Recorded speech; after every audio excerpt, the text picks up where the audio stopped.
Good morning, Manfred Liechti here.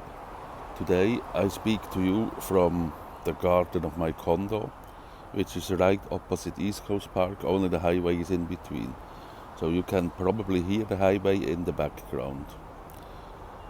What I'm going to talk about today is Singapore as a jurisdiction for businesses. Singapore is what I would call a very easy jurisdiction to set up a business. The governmental processes are very much streamlined, so you open a company in almost no time, and to deal with authorities is almost at a piece of cake. So much it's streamlined, so it's not that you're gonna sit in waiting halls for hours and hours and hours. No, it's not that way.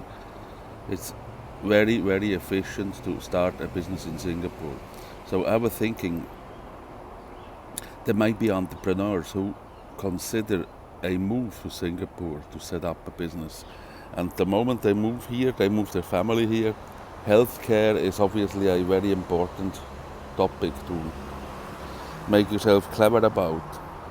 Now, Singapore, to let the cat out of the bag immediately, Singapore's healthcare system is tip-top. It's the healthcare system you expect from a first world country. The main difference here is you have private hospital and private doctors versus government hospitals and government doctors. Now, it's easy to fall into the trap and think government hospitals or government doctors are less good than private ones. That's not the case. The main difference here is money. If you've got deep pockets, then go for private clinics, private doctors, private hospitals, because the main difference is the bill at the end of the day. I have seen it all in Singapore. I was in private hospitals, but a couple of months ago when I had a stroke and a heart attack, there was obviously, when the ambulance came, there was not much choice. They brought me to the next available hospital, which was a government hospital, the Changi Hospital. And I have to say, I was positively surprised that government hospital featured everything you would expect from a modern hospital. As I said, it's picobello, tip top. So anybody who thinks of moving to Singapore, the question of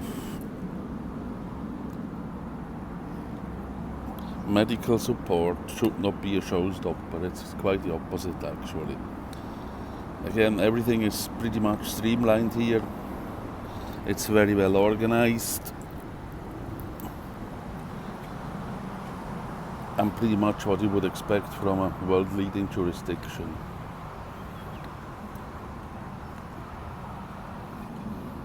One thing I never understood with the private hospitals is why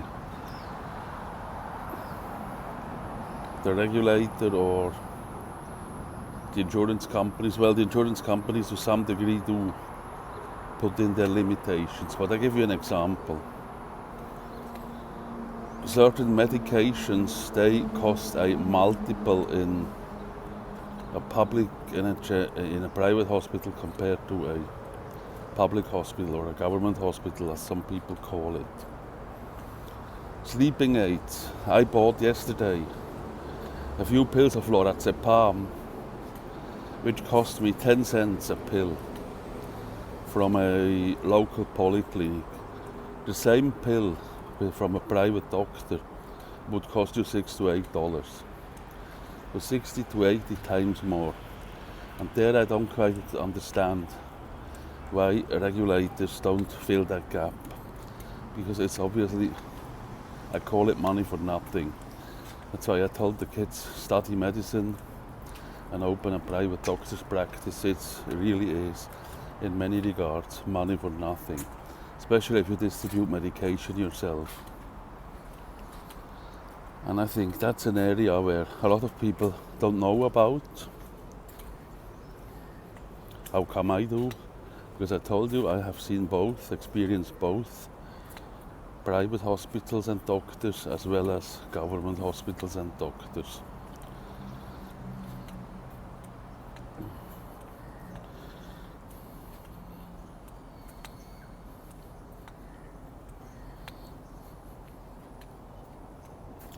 It's another fantastic morning in Singapore. Just a few white clouds on the sky. It's quite warm already in the morning. So walking around here in the garden, it's gonna cause my fair bit of sweating early in the morning already.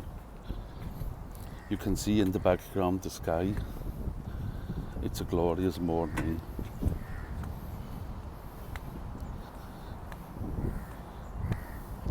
It's one of these days when you look out from your balcony, it's so beautiful, the weather, that you think the world at my feet, everything is possible.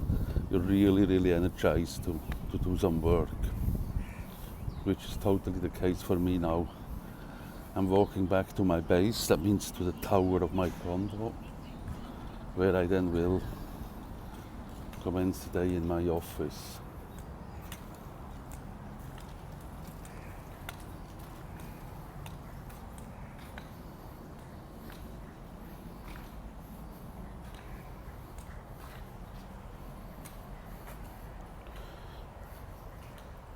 I still have some fine tunings to do with my entrepreneurship course,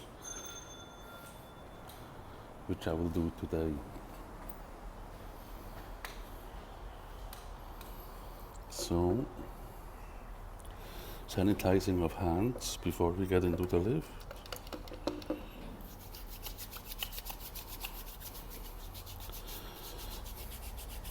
The standard procedure in the new world, in the COVID world. And there will the lift come.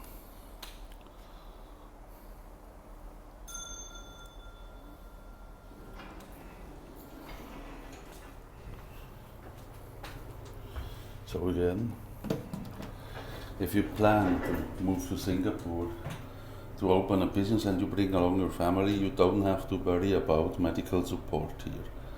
It's world class, it's organized, and it's at your disposal if you want.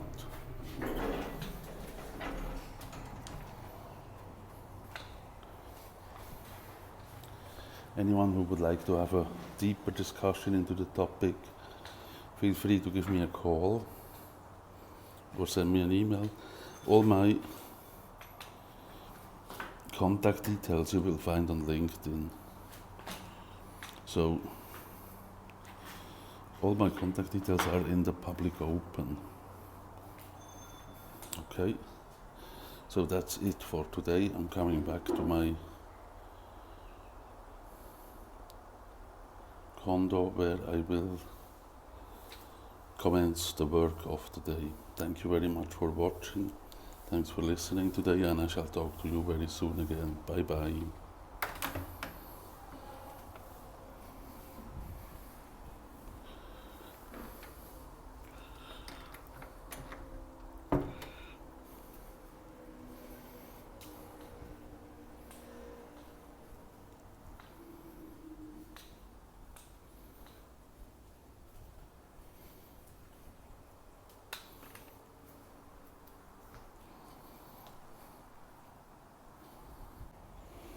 Hello, it's me again. So since we talked about the topic of Singapore, healthcare and the system and how easy and well organized it is, I should also say a few words about the health insurance. As most of you know, I'm a Swiss citizen, and if you live in Switzerland, your health insurance is a mandatory thing. If you move over here, your health insurance package usually comes with the job. So if you sign up with an employer, they will organize your health insurance package, which may not be as good a package as you had before you moved here. So to fill the gaps, you need to do that privately in the health insurance market. There are plenty of providers. I did the same. You organize yourself an insurance broker, and my health insurance aspects are covered by an insurance company called Globality. They're based in Luxembourg, and they're quite good. So yeah, that's an aspect you need to bear in mind since we talked about insurance and the health system overall. If you wonder what happened to my eye, I can tell you it was not my wife, no, and it was not a bar fight. It was a bad fall a couple of days ago and I hit my eye in a corner in the kitchen, corner of a piece of furniture. So I was quite lucky in a sense that nothing more happened. It was at 5 in the morning. You can imagine a massive bang, and 10 seconds later everyone is up in the condo and stands there in the kitchen, getting back up onto my feet, go back to bed.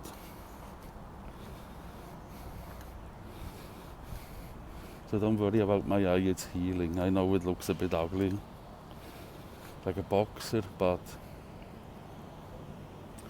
it's all okay and it's healing. For such a lovely day, there's still very few people around, even in my condo garden. The only people you see around is some mates walking the dogs. The pool lies very, very calm, nobody here.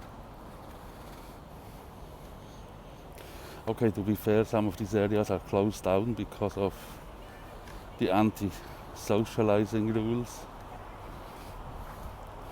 Obviously you shouldn't go for a swim together right now. You can see notes everywhere. The moment you move over to East Coast Park, which say do not exercise in groups, exercise on your own.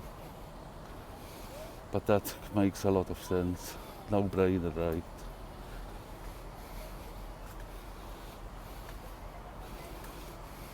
That's one beautiful thing about Singapore. I have not seen another big city of that size with so much green around. Parks everywhere. It's really beautiful. If you're someone like me who loves to take a walk in a park, or do a walk in the morning,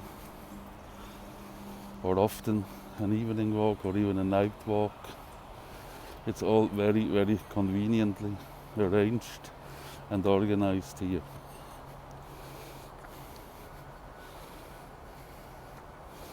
As I said, the whole country is extremely well organized. You need to know what the rules are. You play according to the rules. And don't cross the path with the law enforcement here. That's pretty strict. Laws are enforced quite strictly here. But beside that, it's like a paradise to live. Morning, guys.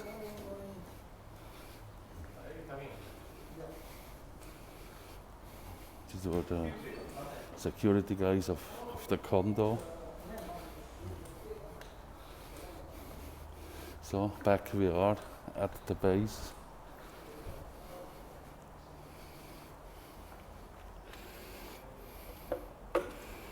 Comes the sanitizing ritual again.